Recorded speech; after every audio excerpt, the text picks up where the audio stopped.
Come to ride or did you come to hide? Did you come to ride? Or did you come to hide? Did you come to ride? Or did you come to hide? Let her hang and rattle now.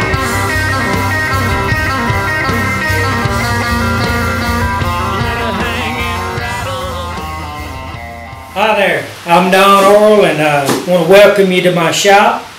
Today we're going to talk about how we build custom stirrups. Your custom stirrups or your next pair of stirrups could come out of some of the woods I'm going to show you right now. We've got a lot of different woods we use.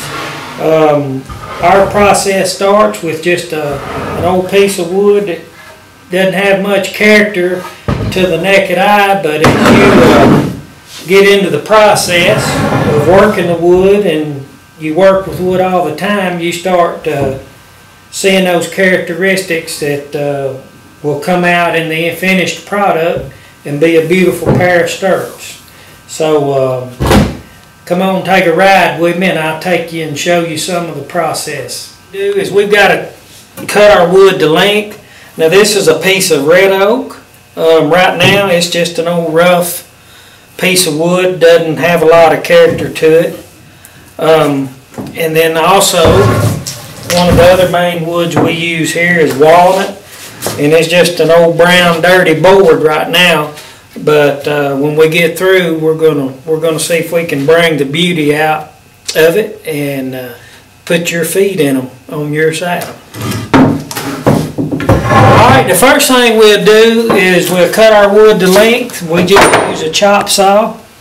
We'll set and cut our length. We've got a mark here on our saw fence and we'll cut.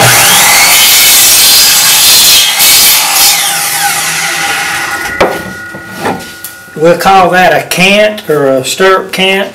This is what we're going to make a pair of 2-inch walnut stirrups. We'll start out with a rough piece like this. Then we'll have our walnut and we put it up here. We'll kind of grade the wood. I'll look for defects or knots or something and just pick and work around what I can't use.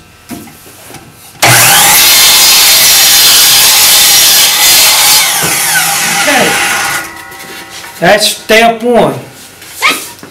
Next thing we'll do is we'll take this over to our table saw and joiner and start cleaning it up and get it ready to go through the bandsaw.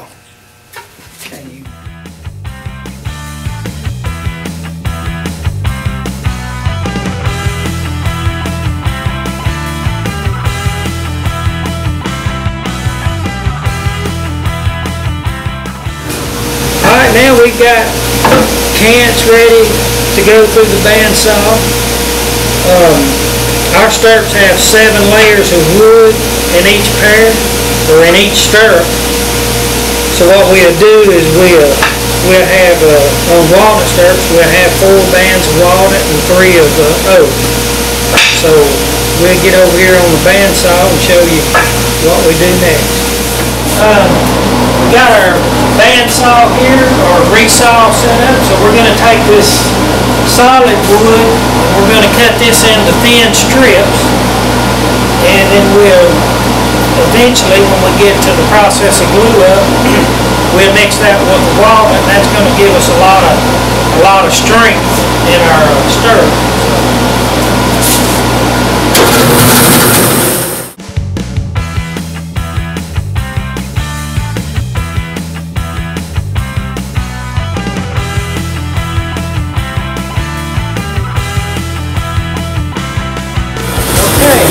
Got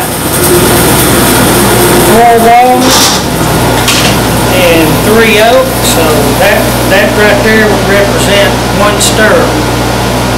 So after we get our bands cut up, and then when I'm running a bunch of pair, I'll have a whole stack of these. And anyway, once we get them cut like this, then we're going to just run them through the sander and take them to our desired thickness. And the way we do that is over here.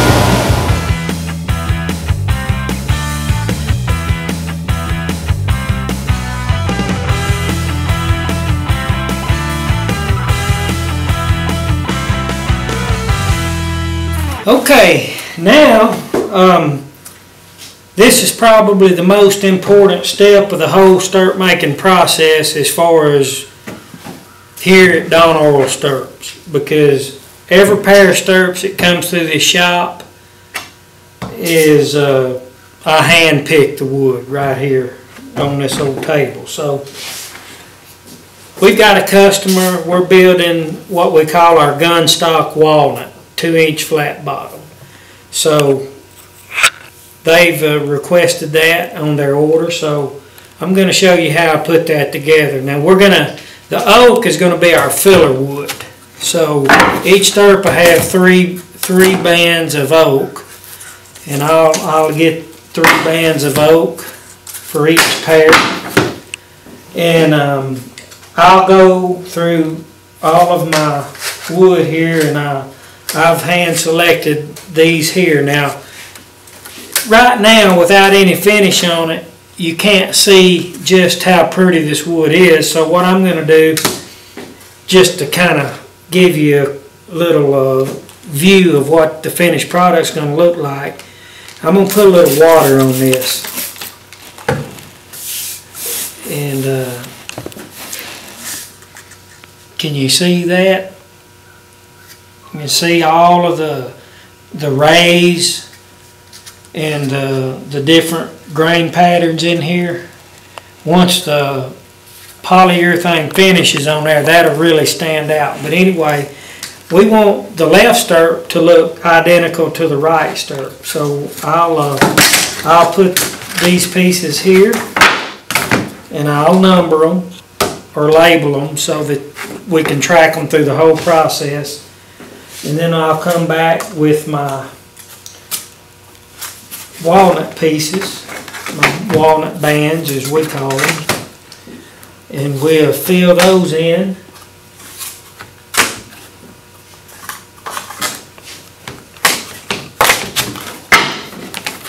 And stack those up, and then they're ready. And there's a pair of gun stock walnut 2-inch flat bottom stirrups right there. And those are ready to be steam bent and made into a beautiful pair of stirrups. Okay, now we've got our gun stock walnut 2-inch flat bottoms that our customer ordered. We've got the finish on them. Now we're ready to put the finishing touches on them, put the leather on them. These stirrups have we hand selected the wood. We book matched each one, so your left stirrup wood grain matches the right. They've been through numerous sanding processes in the shop. We spray our first coat of finish, then they get sanded again, then we spray them again, and then we buff them out, and sometimes we may hit them a third time if needed. But anyway, this is our 9-10 ounce tread. We use a 9-10 ounce tread. Using a good material,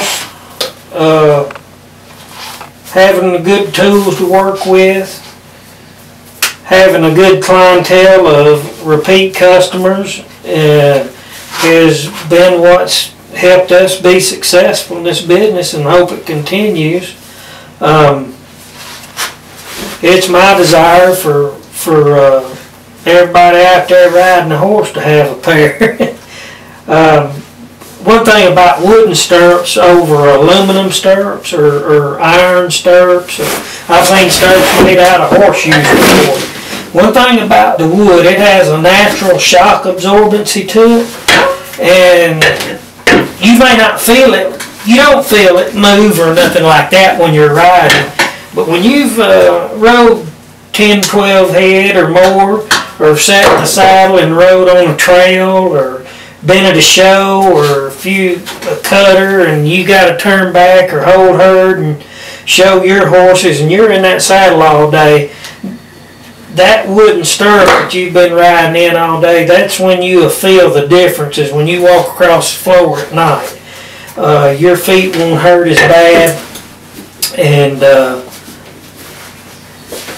you'll just really appreciate the feel of it. But anyway, this is a 2-inch flat bottom in the gunstock walnut. We've got a lot of different woods. I don't know, I'm thinking 13 to 16 different woods to choose from walnut to locust to ash to, we get into a lot of exotic woods, bird's eye maple, zebra wood, leopard wood.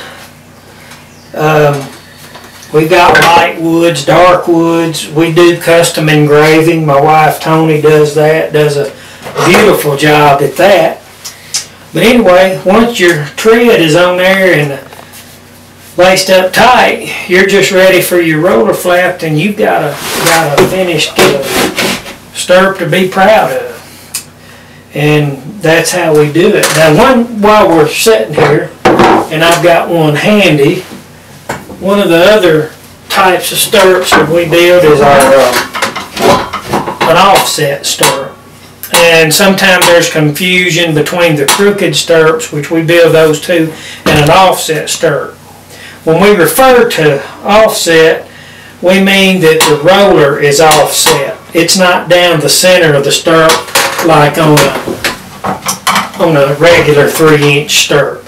The roller is right down the center. And that's a good feel. But what happens is this, when you put your foot in, it's going to encourage your heel to set down, and that really helps a lot of reiners. We sell a lot of these in the reining and cutting world. It helps you to get your heels down in those stops.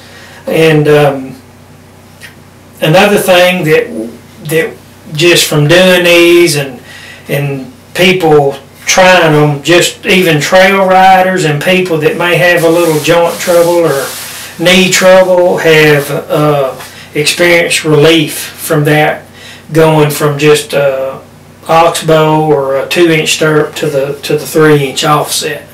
And just wanted to talk about that a little bit here. But you can check out our website. We've got the crooked stirrups, the angled stirrups, the offset stirrup. We do buckaroo stirrups. We can kind of cover all aspects of stirrups there. So I'm going to put this roller flap on here, and we're going to wrap this thing up.